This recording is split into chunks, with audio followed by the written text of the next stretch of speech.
Friends, welcome to my channel. అందరు బాగున్నారా? ఏంటంటే నా అన్వేషణ అండ్ శివాజీ గారు మాట్లాడిన విషయము నేనేందంటే శివాజీ గారు మాట్లాడింది మంచిగానే ఉందల్లా. వాళ్ళు ఏంటంటే పద్ధతిగా ఉండండి, పద్ధతిగా డ్రెస్సులు వేసుకోరి, పద్ధతిగా ఉండురు అని మాట్లాడిండు. అర్థమైందా? నాన్ వేషన్ ఏమన్నాడు? నాన్ వేషన్ మాట్లాడే ఏదైనా మంచి కరెక్ట్ లేదు. అది మీరందరూ చూసారు కదా. ఎందుకంటే మీరు అందరు గమనించారు, ఆయన పద్ధతి కరెక్ట్ లేదు, ఆయన మాట కరెక్ట్ లేదు.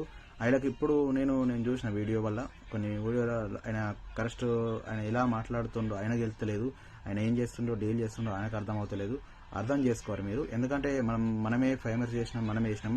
ఆయనకు ఒక 10 లక్షల మంది అన్ఫాలో కొట్టి పరిచారు. ఎందుకంటే ఆయన మాట బిహేవియర్ కరెక్ట్ లేదు. అందిస్తే అది క్షమాపణలు చెప్పినా ఆయనకు మీద కేసు అయింది. ఇది ఒక ఆలోచించరు. మనమే ఫేమస్ చేస్తున్నాం, మనమే ఇట్లా చేస్తున్నాం. ఆయన మాటలు కరెక్ట్ లేవని కోరుతున్నాం. మీ అందరికీ సపోర్ట్ ఏంటి, ఈ వీడియో షేర్ చేయండి, అందరికీ సపోర్ట్, లైక్ కొట్టురు అందరు.